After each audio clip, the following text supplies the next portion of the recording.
હે એવરીવન, હું છું હેમાંગી અને સ્વાગત છે તમારા બધાનું મારા એક નવા મિની બ્લોગની અંદર. જય દ્વારકાધીશ. તો અમે લોકો રેડી થઈ ગયા હતા અને જવાનું હતું પેટ્રોલ ભરાવવા માટે. પેટ્રોલ ભરાવી અને ફરી પાછા અમે આવી ગયા હતા ટાઉનશીપમાં. તો તમે જોઈ શકો છો સરસ એવી લાઇટિંગ ને એવું બધું કરેલું હતું. અને પછી ગયા હતા મોલમાં હેતાર્થ માટે થોડી ઘણી વસ્તુ લેવાની હતી.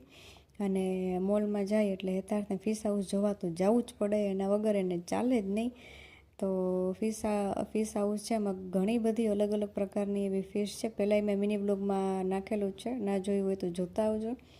અને પછી ગયા હતા નીચે બેઝમેન્ટમાં અને ત્યાંથી યથાર્થને ચોકલેટ્સ લેવી હતી, તો એ બધું એને લઈ દીધું. અને ફરી અમે નીકળી ગયા હતા ઘરે જવા માટે. ઘરે જઈ અને ઓરા રોટલા ખીચડી ને એ બધું બનાવી નાખ્યું અને જમી લીધું. અને સાથે જમવામાં દૂધ લઈ લીધું. અને પછી વારો આવી ગયો તો વાસણ કરવાનો. તો આવી ઠંડીમાં વાસણ કરવા તો ઓબ્વિયસલી ગમે જ નહીં, પણ શું કરવું, કરવા પડે. તો આ મિની વ્લોગને અહીંયા જ એન્ડ કરી દઈએ. જો સારું લાગે તો લાઇક, શેર અને સબસ્ક્રાઈબ કરી દેજો. ઇન્સ્ટાગ્રામમાં હોય તો ફોલો કરી દેજો.